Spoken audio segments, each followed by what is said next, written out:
In 1971, when the people of Bengal had been fighting against Pakistan army to liberate East Pakistan for a free nation, some Islamist groups collaborated with the Pakistan army and betrayed the people of the soil.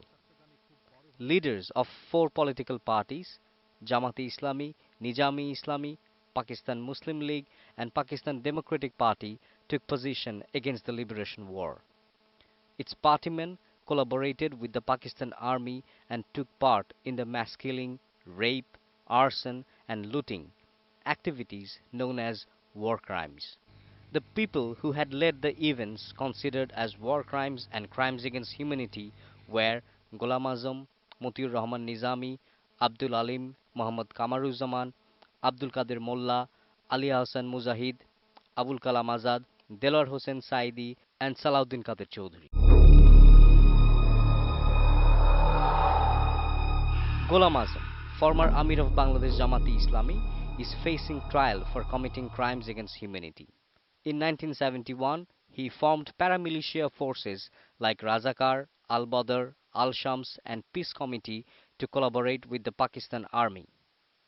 Even after the independence of Bangladesh, he pursued the Islamist countries not to recognize the newly independent country until 1976. 61 allegations has been brought against him in five different categories, which includes planning, conspiring, and provoking crimes against humanity, collaborating with the Pakistan army, and not barring killing and torture.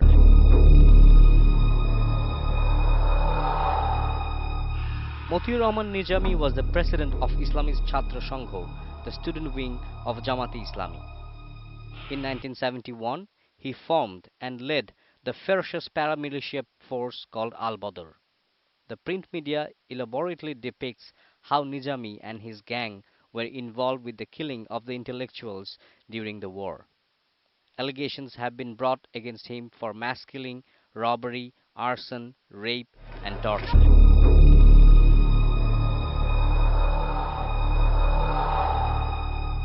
Abdul Alim was the leader of Muslim League, a commander of paramilitia Rajakar forces, chairman of Peace Committee, and later he was a minister of Ziaur Rahman cabinet. There are allegations against him for the killing of freedom fighters by torturing, arson in Hindu minorities, robbery, and rape. His house was used as a torture cell and recruiting camp during the war.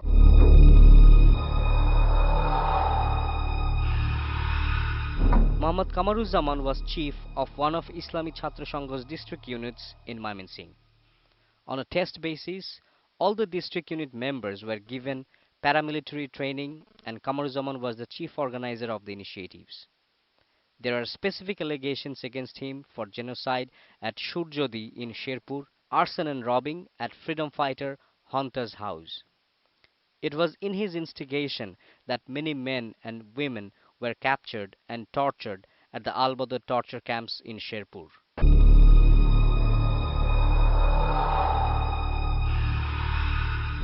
Abdul Qadir Molla organized Biharis, a sect of non-Bengalis, at Mirpur in capital Dhaka against the liberation war.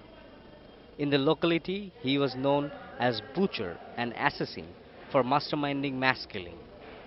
He was such a brute that he hanged the body of one Pallab on a tree for 2 days after killing him to instigate reign of terror. In October 1971, he led the killing of poet Meherun Nessa in Mirpur area.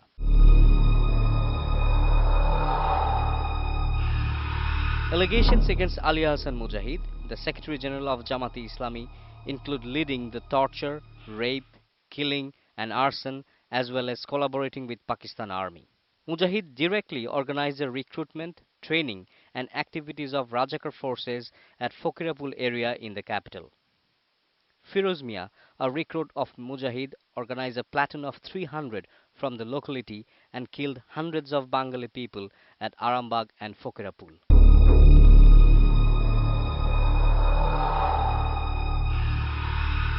Abul Kalam Azad, known as Kharadia Bachu. In 1971, he formed a force called Kharadia Military Group in collaboration with Pakistan Army. He led the killing, rape, arson, and robbery of mass people, including Hindu minorities, in 15 villages in Faridpur district. Since then, he became infamous Bachchu Rajakar. He used to capture girls and women from different areas and supply them to Pakistan Army. He helped Pakistan Army to capture freedom fighters and also identified them in military camps in order to kill them.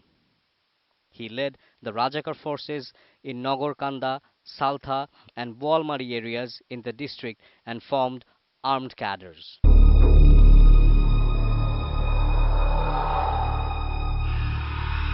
Delwar Hussain Saidi, now a top leader of Jamaat-e-Islami, was infamous for collaborating with Pakistan Army in 1971. He is alleged for rape, robbery, and killing of many people, including police officer Faizur Rahman, father of renowned writer Humayun Ahmed and Muhammad Jafar Iqbal. According to Professor Jafar Iqbal, Pakistan Army killed his father with the collaboration of Saidi, and Saidi's gang robbed their house the following day. In the name of Islam, he robbed many Hindu families at his home in Pirojpur. He preached doing such activities is justified in Islam.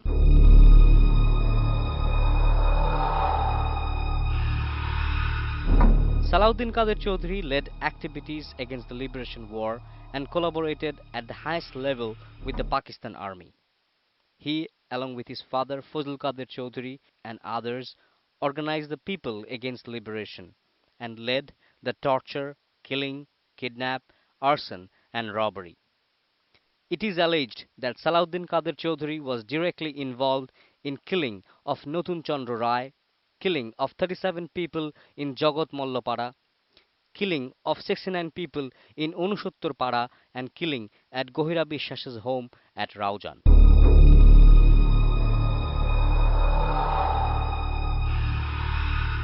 Mir Qasim Ali was an Al-Badr commander in Chittagong. A Dalim hotel, once known as Mohamaya Hotel, as the headquarters of the forces in the port city. Mir Qasim captured the hotel, which was once owned by a Hindu man who was later forced to flee by Pakistan Army. Qasim later renamed the hotel and ran most his killings from here. In August 1971, Mir Qasim organized and chaired a conference at Chittagong Muslim Institute against the Liberation War and vowed to eradicate last of the anti-Pakistan forces. He was one of those who made the list to kill the intellectuals. From the very first hour of independence, most of the war criminals fled, but some of them were captured.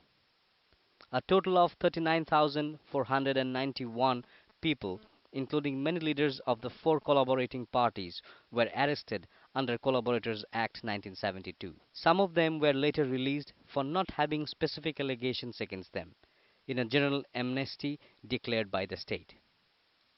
The government press note said those who are alleged for killing, rape, arson, and robbery will face trials.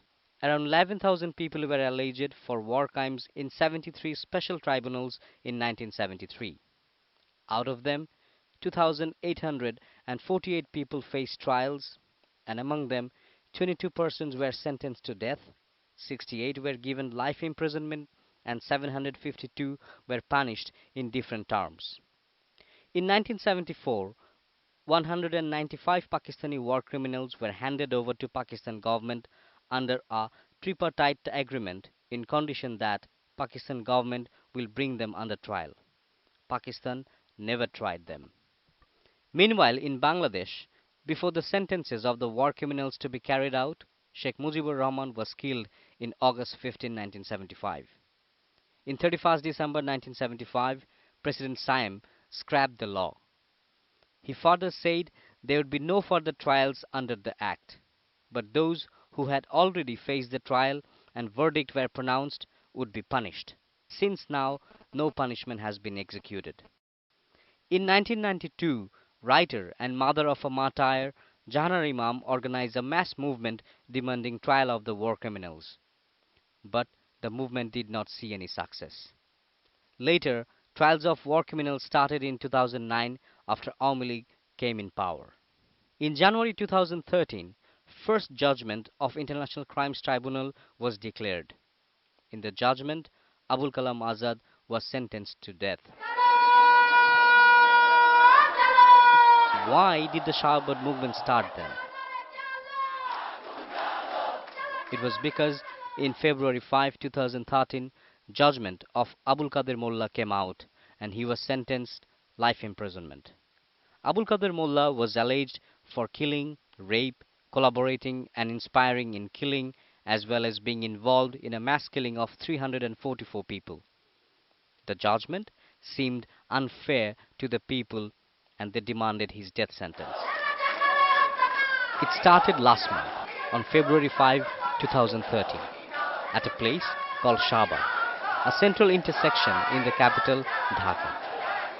Its organizers named it Gonojagoron Moncho, Platform of People's Rising, which later spread all over the country. And what is this platform demanding?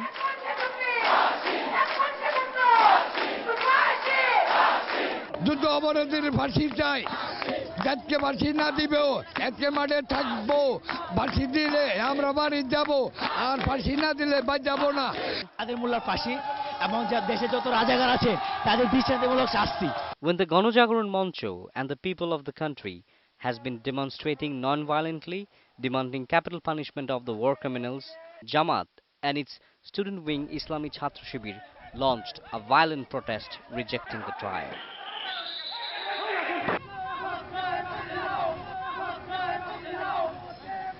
Though Jamaat denies and rejects the trial, yet they are continuing the legal fight in the court. They made rampant violence after the judgment of Delar Hossain Saidi came out. And again, it reminds the brutality of 1971. In 1971, they fought against the liberation war in the name of Islam. They killed the Muslims in the name of Islam. They murdered and tortured the non-Muslim Hindus and Buddhists in the name of Islam. Yet again in 2013, they are doing the same thing in the name of Islam. The same party, the same ideology, the same atrocities, as if the history repeating again.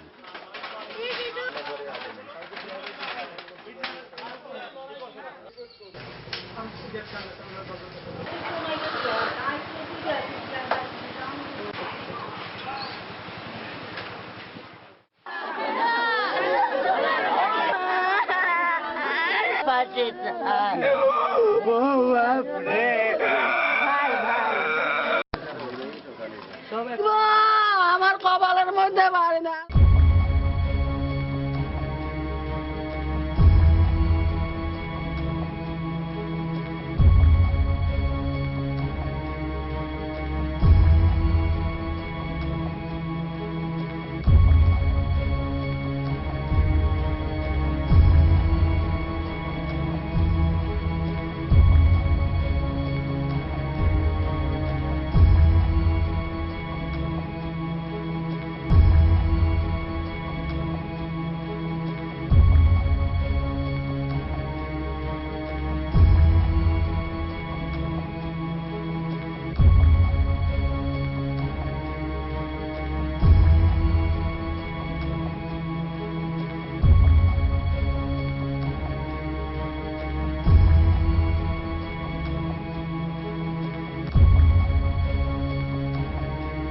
Attacking and killing the law enforcing agencies. When the law enforcement agencies fired back on the violent Jamaat and Shibir atrocities for self-defense and to bring peace, the political parties leaning with Jamaat are spreading propaganda calling it a genocide. But the movement of the youth continues. The people of Bangladesh roar day and night to press their demand for capital punishment of the war criminals, for justice for the crimes in 1971.